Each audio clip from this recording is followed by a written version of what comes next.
안녕하세요. 심리맨입니다. 심리맨 TV 채널은 심리와 마음에 관한 이야기를 나누는 심리 전문 채널입니다.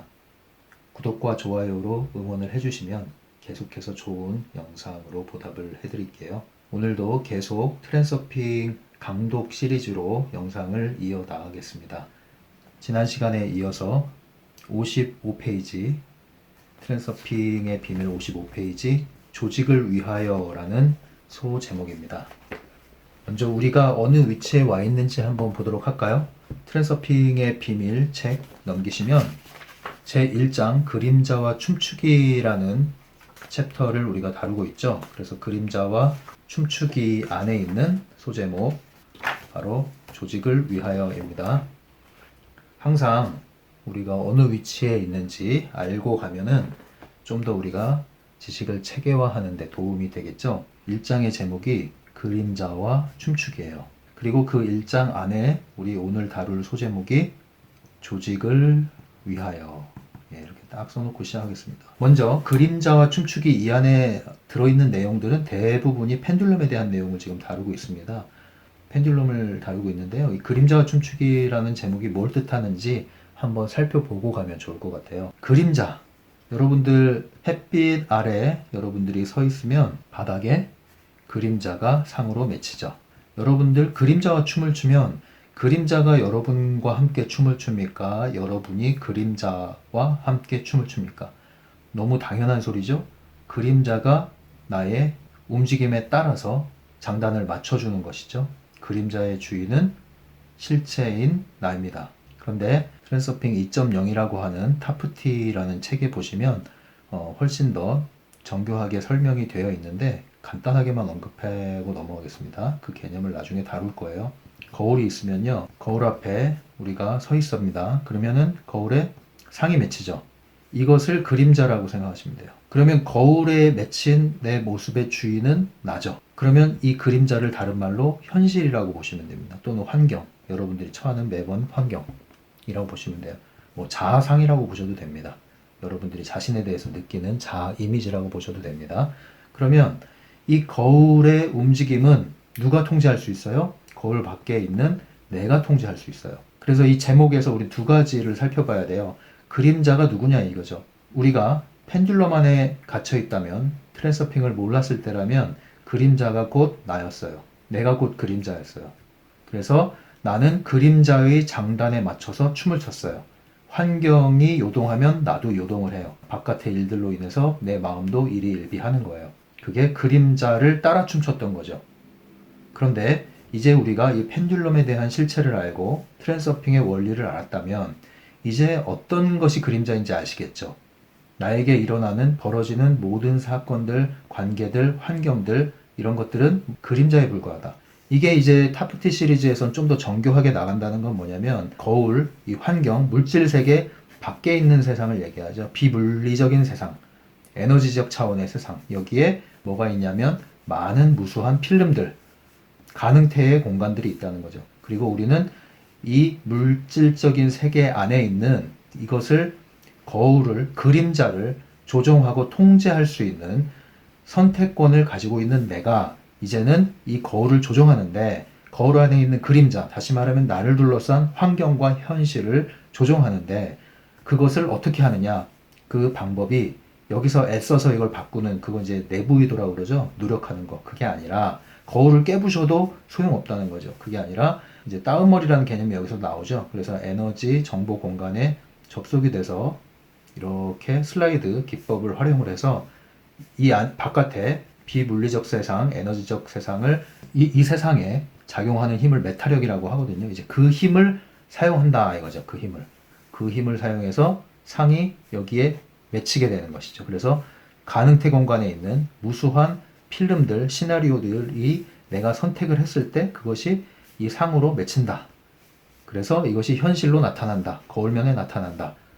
결국은 이것을 조종하고 통제할 수 있는 그것은 여기에 있는 나고, 근데 그 방법은 저 너머에 있는 메타력이라는 에너지의 힘을 사용해서 현실로 끌어온다. 선택을 한다. 이것을 트랜서핑이라고 하는 것이죠. 이 개념으로 설명하고 있습니다. 이것을 제가 아주 짧게 요약을 한 거거든요. 트랜서핑에서 소위 말하는 다운머리 기법이라는 것을 아주 간단하게 설명한 건데, 이 그림자를 말씀드리려고 설명한 거예요. 아무튼 다시 돌아와서 이제 질문을 해보자는 거죠. 여러분들이 펜듈럼에 사로잡혀서 꼭두각시로 지내고 있다면 여러분들은 곧 그림자와 하나 되는 것이고, 그림자와 하나 된다는 것은 그림자가 주인 행세를 하고 여러분들이 종의 행세를 해서, 종의 노릇을 해서 그림자, 환경의 움직임에 여러분들은 일희일비하고 살고 있다는 거죠. 그림자를 보고 놀라고, 그림자를 보고 두려워하고, 그림자가 가는 곳으로 쫓아가고, 많은 그림자의 대열에 합류하고 그랬다는 거죠. 그런데 적극적인 의미로 그림자와 춤추기라는 제목은 이제 이렇게 바뀌어야 됩니다. 내가 이제 트랜서핑을 한다고 했을 때는 이렇게 바뀌어야 돼요. 내가 그림자와 춤춘다. 이제 트랜서핑을 통해서 내가 그림자를 가지고 노는 거죠. 여러분들 그 빛이 비추면 왜 이렇게 새도 만들고 하는 그림자 놀이 잘 하셨죠? 어릴 때. 그것처럼 이제는 그림자를 가지고 내가 노는 거예요. 내가 만들어 보고 싶은 것을 마음껏 만들면서 그림자에 더 이상 당황하거나 놀라지 않고 춤을 추는 거죠. 오늘은 소제목 조직을 위하여입니다. 여기서 조직은 책에도 소개가 되어 있지만, 보통 우리가 조직 그러면, 조직 문화 그러면 이제 이 기업체를 떠올리잖아요, 쉽게. 이것만을 얘기하는 게 아니라 이것을 포함해서 더 넓은 개념으로 사용한다고 설명이 되어 있죠. 그러면 이걸 어떻게 이해하시면 되냐면, 이 조직은 뭐 영어로 스트럭처니까 구조 또는 구조체라고 되어 있는데, 이건 뭐 일상적인 용어가 아니잖아요. 그래서 조직이라는 것은 유무형의 조직이라 이렇게 보시면 돼요. 그러면 무형의 조직이라는 건 뭘까요? 그 시스템입니다. 각종 시스템. 펜듈럼은 조직을 가지고 있다는 거죠. 그래서 이렇게 얘기하면 돼. 이게 펜듈럼이면, 펜듈럼은 에너지체이기 때문에 보이지 않아요. 눈으로 보이지 않아요. 물리적 실체는 없어요. 하지만 에너지적 실체가 있어요. 작용하고 있어요. 무엇을 통해 움직인다? 조직을 통해서 움직인다. 그래서 이게 구조체, 조직체. 조직체를 옷을 입고 있는 거죠. 조직체라는 거. 시스템이라는 옷을 입고 있는 거죠. 펜듈럼이. 그러면 이 세상에 이러한 조직과 조직 체계와 시스템을 가지고 있는 것을 얼마나 많이 찾을 수가 있겠습니까? 이런 것을 찾지 못하는 게 더 어렵죠. 아주 쉽게 볼 수 있어요. 어디든지. 예를 들면 뭐 버스를 타고 간다? 그럼 교통 시스템이라는 게 있죠. 병원에 간다? 병원 조직이 있고 병원 시스템이 있죠. 여행을 간다?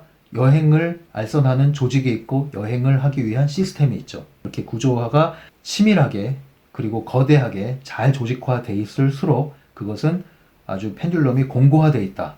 이 펜듈럼은 잘 사라지지 않는 펜듈럼. 그렇게 이해하시면 돼요.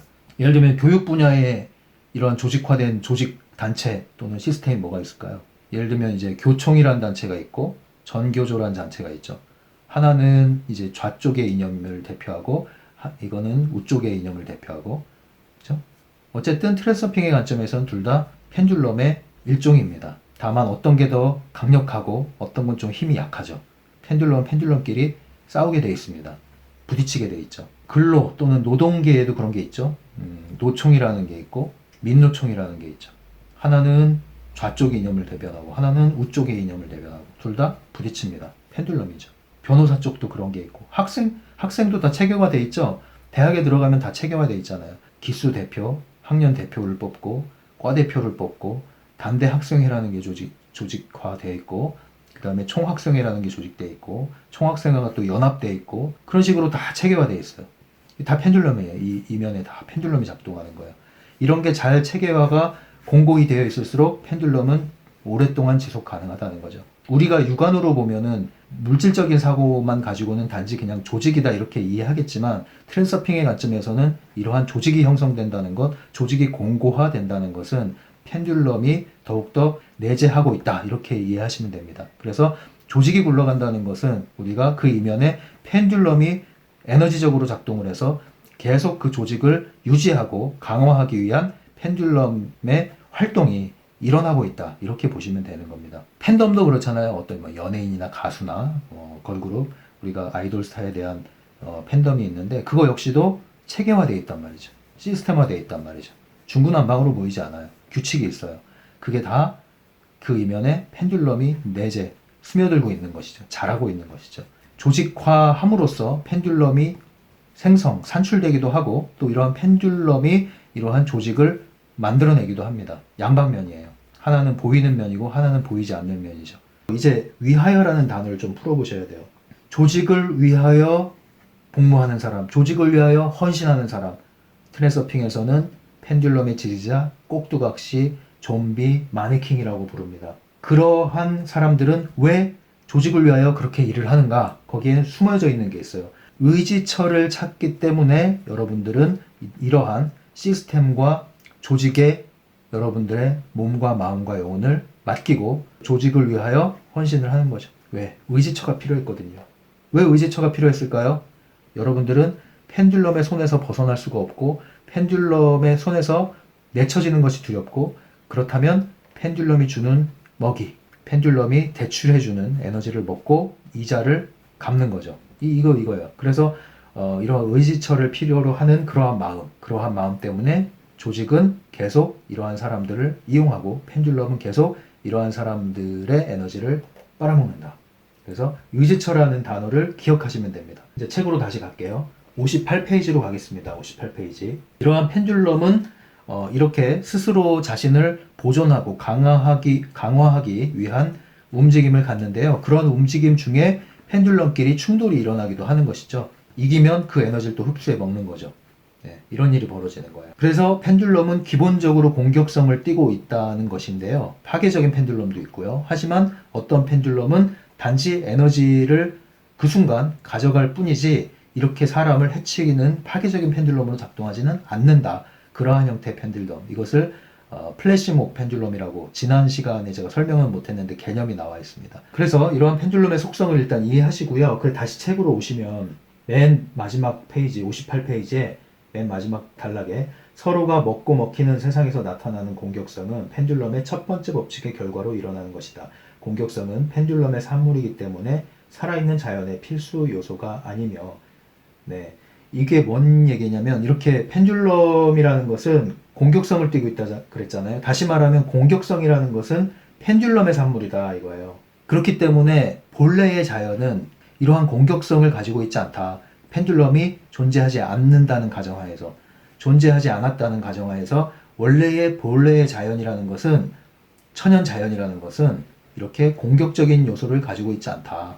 그런데 펜듈럼으로 인해서 자연이 그리고 이 세상이 세계가 사람들이 공격성을 띠게 된다 이런 얘기예요.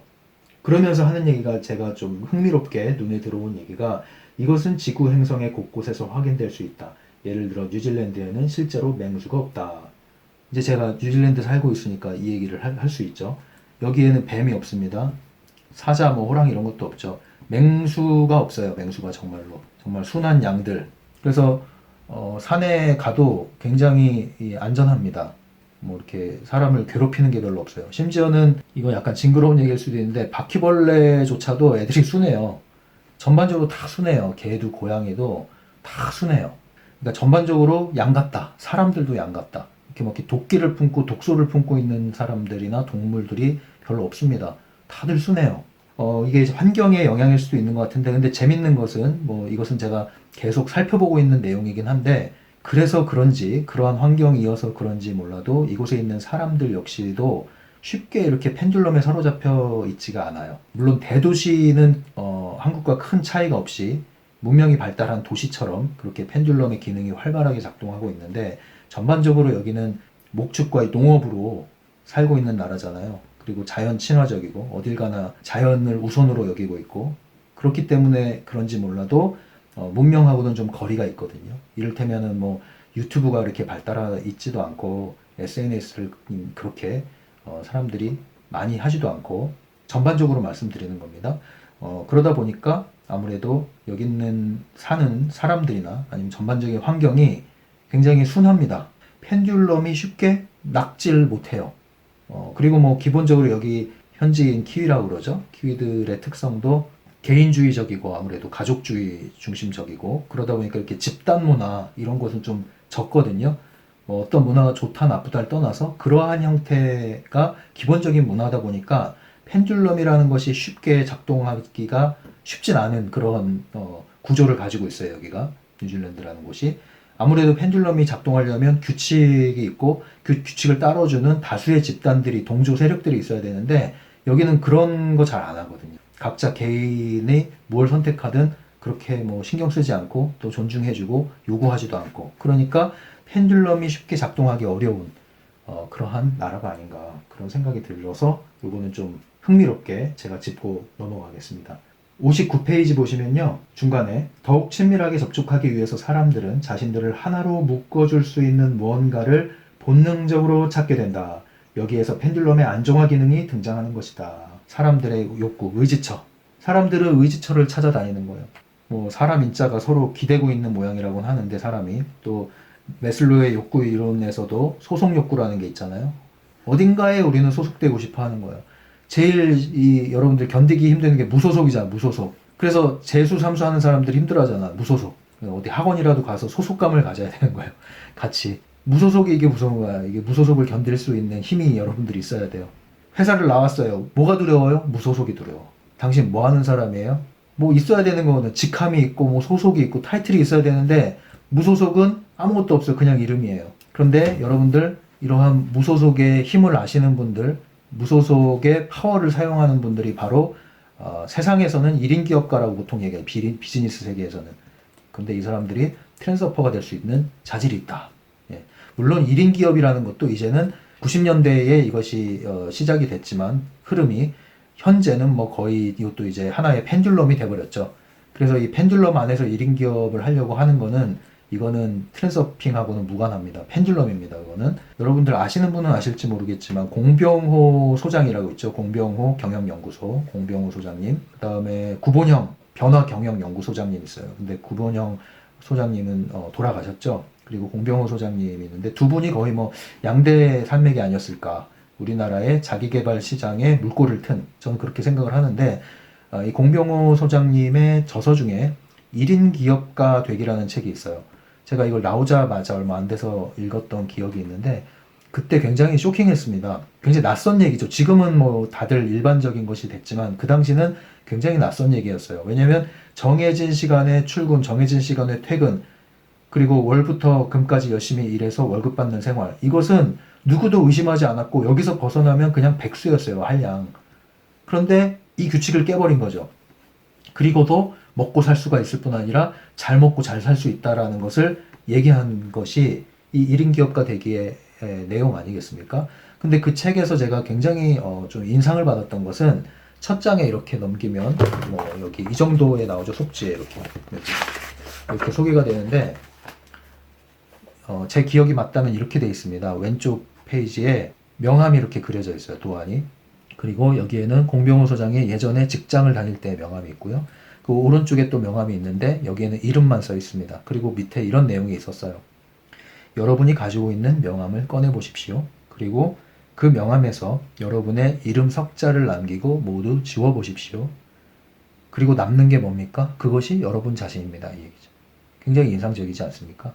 그 말은 뭐냐면은, 우리는 우리의 존재, 우리 존재 자체가 무기가 돼서, 우리 존재 자체가 자산이 돼서 무언가를 했다기보다는, 거대한 기계의 한 부품으로서 기능하기 위해서 애써서 노력을 해서 들어갔는데, 거기서 열심히 일한 만큼 나는 더욱더 부품화가 됐고, 내 영혼은 하나의 기계의 부품으로 전락을 했고, 그래서 이 명함의 타이틀이 지워진 순간, 다시 말하면 뭐 명예퇴직이든 아니면 회사에서 퇴출을 당한 것이든, 나오게 되면은 나는 아무것도 할 수 없는 사람이 되어버렸다. 퇴물이라고 그러잖아요. 퇴물. 왜 이런 일이 벌어졌을까? 이제 이런 질문에서 시작을 하는 거예요. 그러지 말자는 의미였죠. 상당히 트랜서핑적인 발상이고 책이었다고 저는 생각을 하는데요. 마찬가지입니다. 여러분, 이 조직을 위하여 우리가 일을 하지 말란 얘기가 아니에요. 또 오해하시면 안 돼요. 제 얘기를. 우리는 조직에서 열심히 일을 할 수 있습니다. 그것이 잘못됐다고 하는 게 아닙니다. 펜듈럼을 벗어날 수는 없어요. 조직을 나온다고 펜듈럼을 벗어나는 게 아니에요. 조직을 위하여 일을 하되, 여러분들이 어떤 마음과 동기와 목표를 가지고 일을 하느냐, 어떤 의식을 가지고 일을 하느냐에 따라서 천차만별이라는 거죠. 조직 안에서도 1인 기업가로서, 회사의 조직원으로서 일을 할 수 있는 사람이 있는 반면에, 회사를 때려치고 나와서 나 1인 기업가 할래요 하고 그렇게 표방을 하고 활동을 하는데, 영 1인 기업가로서의 존재는 갖추지 못한 그런 사람도 있다는 거죠. 그래서 우리는 조직을 위하여, 왜? 의지처를 찾기 위해서. 왜 의지처를 찾습니까? 거기서 벗어나면 불안하기 때문에. 그래서 사람들은 자꾸 어떤 단체 모임 이런 걸로 제일 제가 좀 황당했던 게 뭐 여기도 그런 분 계실지 모르겠는데 혼밥 쪽이라고 그러잖아요. 혼밥 쪽. 제가 혼밥 되게 좋아했거든요. 원래 혼자 혼영도 제가 이런 말 나오기 전에 이제 했어요. 영화는 혼자 봐야 제맛이다 이러면서 혼영도 하고 이랬는데 이게 하도 유행하다 보니까 1인 가구가 늘어나고 유행하다 보니까 제가 오늘 다큐를 보다가 그런 걸 봤는데 혼밥 하는 사람들이 뭐 소셜 다이닝인가요? 그런 앱을 통해서 저녁에 혼밥 하는 사람들이 모여서 같이 밥을 먹는 거예요. 그게 무슨 혼밥이에요? 그게 무슨 혼밥이에요? 혼밥을 한다면서도 의지처를 찾는 거예요. 재밌죠? 이게 혼밥입니까? 그런 게 너무 많습니다. 더 이상 혼밥의 그 빛깔이 사라졌어요, 이제. 그래서 저는 예전에 제가 했던 혼밥을 이제 안 합니다. 왜냐면은 진정한 혼밥의 철학이 사라져 버렸어. 아무튼 이런 것이 너무 많다. 사람들은 어떻게 해서든지 의지처를 찾아서 모임을 만들고 그 모임 안에서 위로를 받고 하는데 뭐 위로 받을 수 있습니다. 그게 도움이 된다면 하십시오. 하지만 우리가 거기에 머물러선 안 되죠. 더 나가면 결국에는 그 역시도 이러한 펜듈럼에 복무한다는 것을 이제 깨닫자는 거죠. 그러니까 그 정도의 단계에 여러분들이 오를 수 있도록 좀 더 이제 우리의 의식을 고양시켜 보자는 얘기입니다. 61페이지의 중간 보시면요. 인간의 모든 사회는 가족에서부터 큰 기업, 국가, 정부에 이르기까지 제각기 복잡한 조직으로 구성되어 있다. 자연에서와 마찬가지로 사람이 혼자 떨어져 살면 그는 기본적으로 자신의 행동에 대해 스스로 책임을 지게 된다.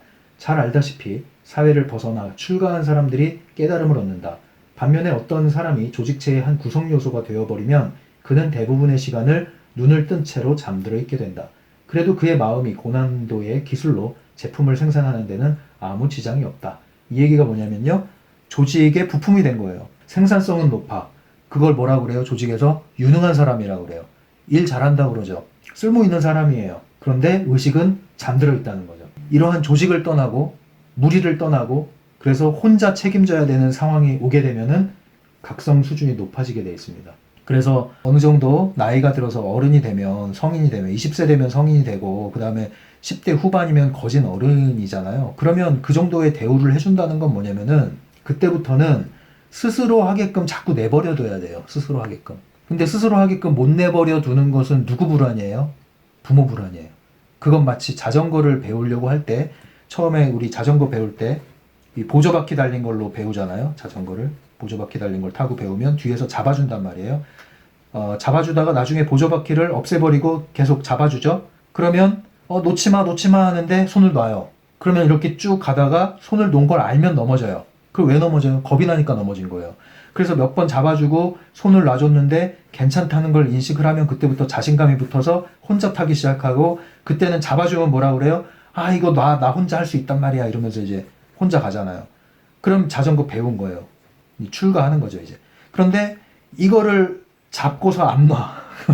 이걸 잡고서 안 놔요. 전혀 배울 수가 없어요. 그러면 그럼 아예 잡지 말고 네발 자전거 사주세요. 아니면 뭐 스카이콩콩 호피티 이런 거 있죠 옛날. 그거 그냥 안전하게 타는 게 낫죠. 왜 스스로 자전거를 타는 것을 가르치면서 스스로 탈 기회를 주지 않습니까? 누구 불안이에요? 내 불안이에요. 넘어져도 괜찮다. 넘어져야 배운다. 그래서 심하게 다칠 것 같으면 당연히 도와줘야 정상이겠지만 그냥 뭐 찰과상 정도 입을 정도의 위험이라면 감수를 해야 되는 거죠. 그걸 재밌게 여겨야 되는 거죠. 그러면서 배우는 거거든요. 근데 그게 안 되는 게 안타까움입니다, 지금. 아이들은 어느 때가 되면요, 내보내야 돼요. 네, 열심히 얘기하고 있었는데 마이크 배터리가 나와서 제가 다시 연결해서 계속 이어나가겠습니다. 청소년들 얘기를 했는데요. 이제 그거 그냥 그렇게 마무리하고요. 계속 책을 읽으면서 갈게요. 61페이지 밑에 부분입니다. 사람이 조직체의 한 요소가 되면 그는 펜듈럼의 규칙을 따라야만 한다. 그 결과 개인적 관심사와 조직체가 만들어내는 조건 사이에는 불가피한 대립이 발생한다. 무엇보다 나쁜 것은 사람이 이 사실을 자각하지 못하면 시스템을 위해 구슬땀을 흘리며 일하느라 고개를 들어 좌우를 둘러보고 자신이 무엇을 하고 있는지를 깨달을 수가 없게 된다는 것이다. 네. 뭐 쉽게 이해하시면 돼요. 우리가 사실 취업 잘하면 기분 좋죠. 요즘같이 어려운 때 그 또 탄탄한 조직에 들어가면 얼마나 좋습니까만은 그래도 정신은 차리셔야 된다는 얘기예요. 여러분들 그걸 생각하시면 돼요. 여러분들 대학에 들어갔을 때 좋았잖아요. 기분이 합격 통지서를 받았을 때 그 며칠 갔습니까? 그리고 나서 또 취업을 위해서 고난의 행군을 하잖아요. 고난의 행군을. 그런데 또 취업을 했어요. 그 통보를 받았을 때 엄청나게 기뻐 뛰었죠. 근데 그게 또 얼마나 갔어요. 물론 그것이 인생이다 그러면 뭐 그렇게 인생이다 하고 받아들이고 사는 것도 나쁘진 않아요. 위로가 된다면요. 그런데 이 트랜서핑의 관점에서 말씀을 드리자면 전형적으로 여러분들은 펜듈럼의 규칙을 따라서 인생이 각본대로 흘러가고 있다. 유능한 사원, 유능한 조직원이 된다는 것은 갈수록 여러분들이 거대한 기계의 훌륭한 부속품으로 기능을 하고 있다는 것이고요. 그 부품은 언젠가는 내쳐지게 돼 있습니다. 그런데 그때 내쳐졌을 때는 이미 나라는 존재, 나라는 정체성을 잃어버린 상태가 되어버리고 말 것이라는 것, 그것을 알려드리는 거예요. 그러니까 여러분들이 어디를 떠나란 얘기가 아니라, 일을 하지 말란 얘기가 아니라 열심히 일하되 조직에 최선을 다하되 여러분들이 그것을 위해서 목숨을 걸지 말아라. 이 제목이 그러잖아요. 지금 조직을 위하여, 조직을 위하여 그냥 일해줘라. 이게 정답이에요. 그냥 할 만큼 해줘. 이게 정답이에요. 근데 조직을 위하여 여러분들은 목숨을 걸잖아요. 거의 목숨을 걸잖아요. 왜 그러는지도 모르고 그냥 눈앞에 아니면 더 큰 이익을 위해서. 아시잖아요. 조직에서 돈을 많이 준다는 것은 그보다 몇 배 더 열심히 해서 수익을 만들어내란 뜻이잖아요. 그러니까 돈 많이 준다고 해서 행복을 생각해서 돈을 많이 주는 게 아닙니다. 그죠? 그런 걸 항상 인식을 하셔야 돼요. 그러니까 더 넓은 의미로는 이제 조직을 안고 있는 배후의 펜듈럼을 인식을 하시고 여러분들이 에너지를 빼앗기지 않으면서 일을 하셔야 돼요. 그러지 않으면 정말 이런 것 때문에 상담하러 오는 내담자도 상당히 많이 있거든요. 정말 남부러워할 만큼 잘 살아요. 그런데 내가 지금 뭐 하고 있나 싶은 거죠, 이제. 그리고 그렇게 열심히 달려온 만큼 소홀히 한 부분이 있거든요. 그 소홀히 한 부분이 아무 일 없을 땐 상관없는데 한번 바람이 불어서 그것이 건드려지면 휘청하는 거예요. 아무런 대비가 없었거든요. 준비가 없었거든요. 도외시했거든요. 그러한 가치는. 한마디로 균형력을 잃은 채 달려온 거죠. 이러한 경우에 내담자들도 많이 있었습니다. 근데 그것을 전반적으로 이 트랜서핑 관점에서 본다면 펜듈럼을 위하여, 조직을 위하여 온몸 바쳐 이바지를 했는데 그것이 아니었다는 거죠. 다음 페이지 62페이지에 보시면요. 62페이지에는 여기서부터는 이제 몇 페이지에 걸쳐서 청소년과 펜듈럼에 대한 이야기를 한다, 이렇게 이해하시면 돼요. 근데 여기 이제 아주 분명한 예로서 어린이 캠프를 들 수 있다 이렇게 돼 있는데, 이건 어린이라고 해놓고 뒤에는 청소년 얘기를 하거든요. 그러니까 여러분들은 어린이 청소년 캠프라고 보시면 돼요. 네. 어린이 청소년 이런 여름 캠프를 예시를 들면서 아이들이 어떻게 펜듈럼에 잘 빠지느냐 이런 얘기인데, 이제 읽어보시면 알겠지만 이거는 비단 아이들의 문제만은 아니에요. 이제 어른들도 뭔가 조직이 자리를 만들어주면, 거대한 조직, 거대한 집단 앞에서 무대를 만들어주면 그 무대 위에 올라온 사람은요, 개인이 아닙니다. 더 이상 이 거대한 펜듈럼의 에너지 앞에서는 펜듈럼이 원하는 대로 행동을 하게 돼 있어요. 스스로가 어색할 정도로. 그러다가 이게 익숙해지면은 이제 펜듈럼의 조직원이 되는 거예요. 이거는 여러분 대규모 집회, 뭐 정치 집회뿐만 아니라 대규모 행사, 이런 것을 여러분들이 떠올려 보시면 알아요. 거기서 발언을 하는 한 개인, 특히 청소년일수록 자기가 뭐 하는지 몰라요. 더 쉽게 이 펜듈럼에 빠지거든요. 그래서 이 펜듈럼이 원하는 말을 열심히 외칩니다.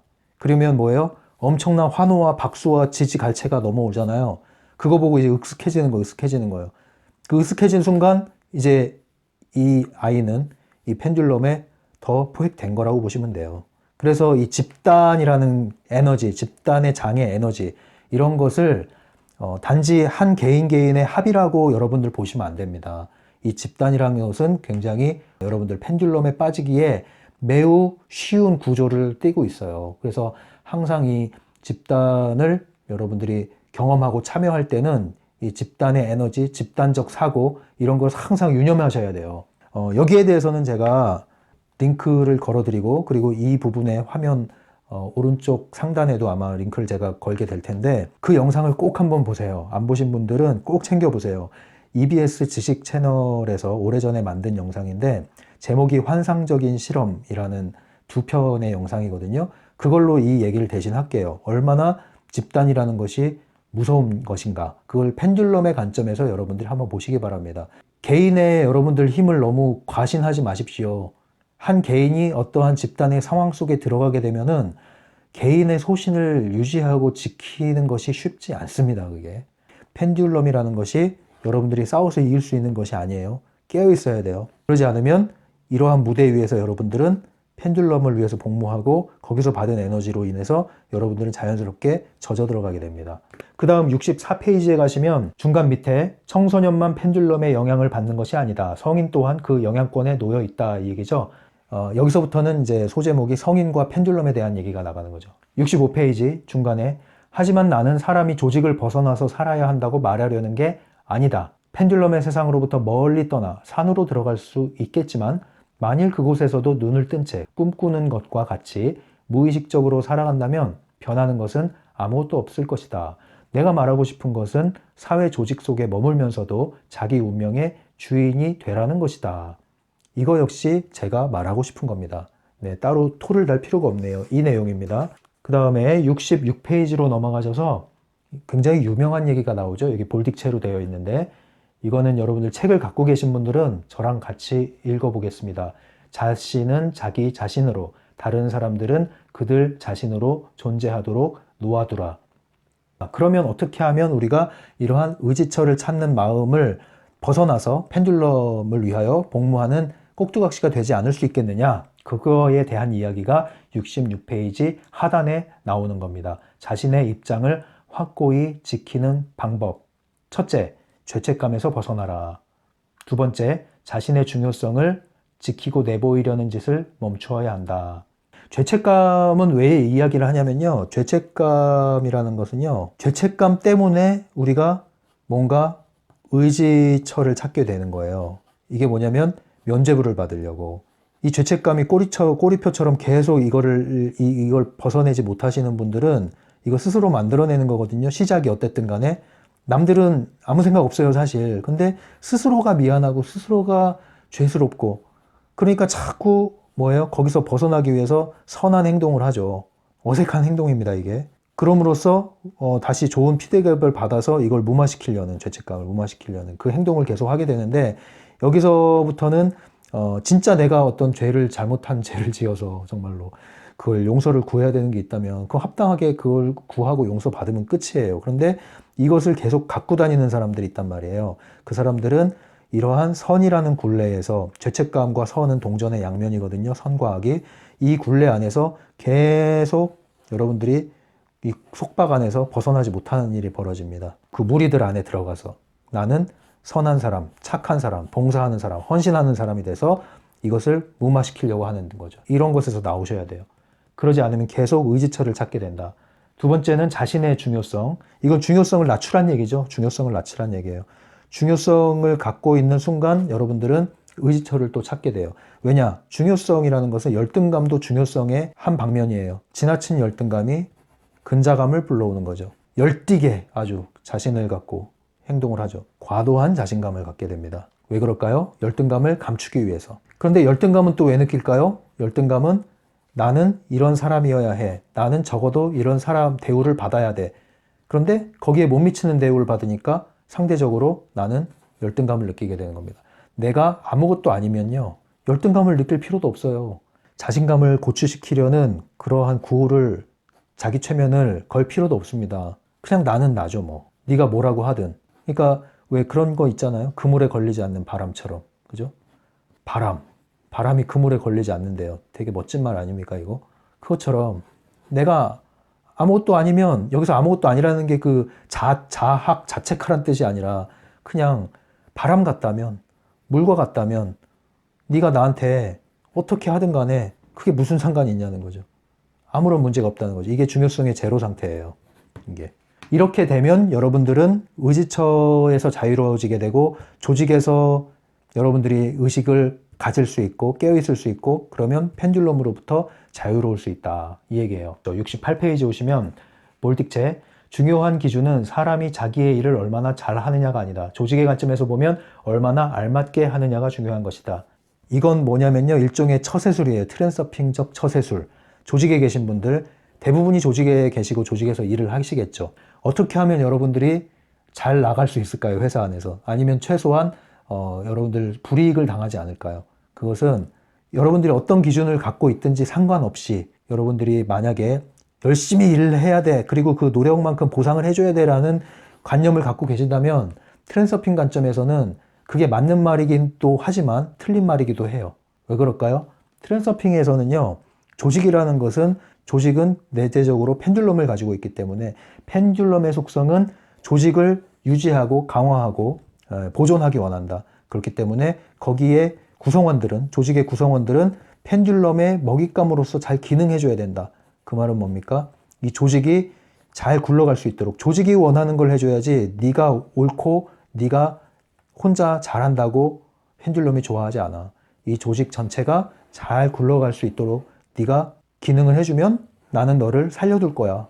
모르지 나는 너를 이 펜듈럼의 스타로 만들어줄지도 몰라. 이게 이제 속성인 거예요. 그래서 이 얘기가 그거죠. 잘하는 게 중요한 게 아니라 알맞게 하는 게 중요한 것이다.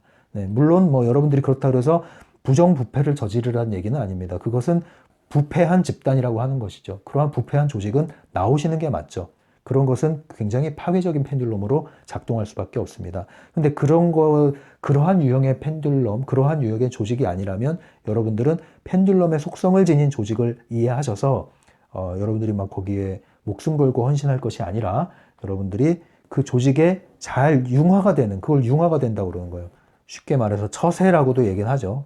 예, 이것을 뭐 약삭 빠르다 이렇게 해석하시지 마시고요. 펜듈럼의 관점에서 이제는 한번 이해를 해보시고 적용을 해보시라. 그러면 달라집니다. 실제로 이게 달라져요. 그래서 이 처세라는 것도요. 이 펜듈럼 트랜서핑의 관점에 처세라는 게 있는 거거든요. 그 방식으로 하시면 이게 법칙이기 때문에 그렇게 되게 돼 있어요. 그리고 만약에 여러분들이 그러한 조직을 벗어나야겠다. 그 소신이라고 그러죠. 근데 그 소신을 갖는 사람들은 둘 중에 하나예요. 완전히 내쳐지거나 이단화가 되거나 변절자가 되거나 아니면 스타로 부상을 하거나 둘 중에 하나죠. 스타로 부상하는 사람이 바로 깨어있는 사람이고요. 단지 반항해서 단지 대들고 실어서 나오는 거, 이건 이제 여기서 조직의 이단화가 되는 거죠. 68페이지 하단에 집단의 윤리는 더욱더 엄격한 규칙성과 규율과 진지함을 요구한다. 솔선수범해서 창의적으로 일하면 오히려 처벌받는 경우가 흔하고 자발성은 조심해서 발휘해야 하며 창조성은 해결책으로서의 역할을 하지 못한다. 이런 체계에서는 더 잘해서는 안 되고 반드시 알맞게 행동해야 된다. 이렇게 해서 오늘 조직을 위하여라는 소단원을 이야기를 마칠게요. 여전히 구독을 해주시는 분들께 감사를 드리고요. 그리고 댓글로 여러분들이 의견 남겨주시고 또 응원해주시는 글들 늘 감사하게 제가 잘 보고 있습니다. 그리고 질문을 남겨주시는 분들에게는 답글을 잘 달아드리고 있고요. 그리고 카톡으로도 또 이 샤이 하신 분들이 많이 계시더라고요. 이 채널을 구독자분들 중에 그런 분들이 또 카톡을 통해서 조용히 이렇게 인사해 주시고 또 이야기 건네주시는 분들 있습니다. 그런 분들에게도 여전히 감사드리고요. 나중에 또 때가 무르익으면 구독자분들의 댓글과 구독자분들과 나눈 이야기들 뭐 이런 것들을 주제로 제가 또 영상을 만들 계획을 가지고 있고요. 그리고 구독자가 좀 더 많이 늘면 충분히 구독자가 확보가 되면 라이브 방송을 진행하고 싶은 바람이 있네요. 그렇게 될 수 있도록 여러분도 계속 응원해 주시고요. 또 그 방향으로 지금 가고 있으니까 계속 진화하는 방송, 즐겁고 도움이 되고 유익한 방송을 만들어 드리겠습니다. 이 채널이 도움이 되시면 구독을 눌러 주시고요. 이 영상이 도움이 되셨다면 좋아요를 눌러주시면 감사하겠습니다. 지금까지 심리맨이었습니다.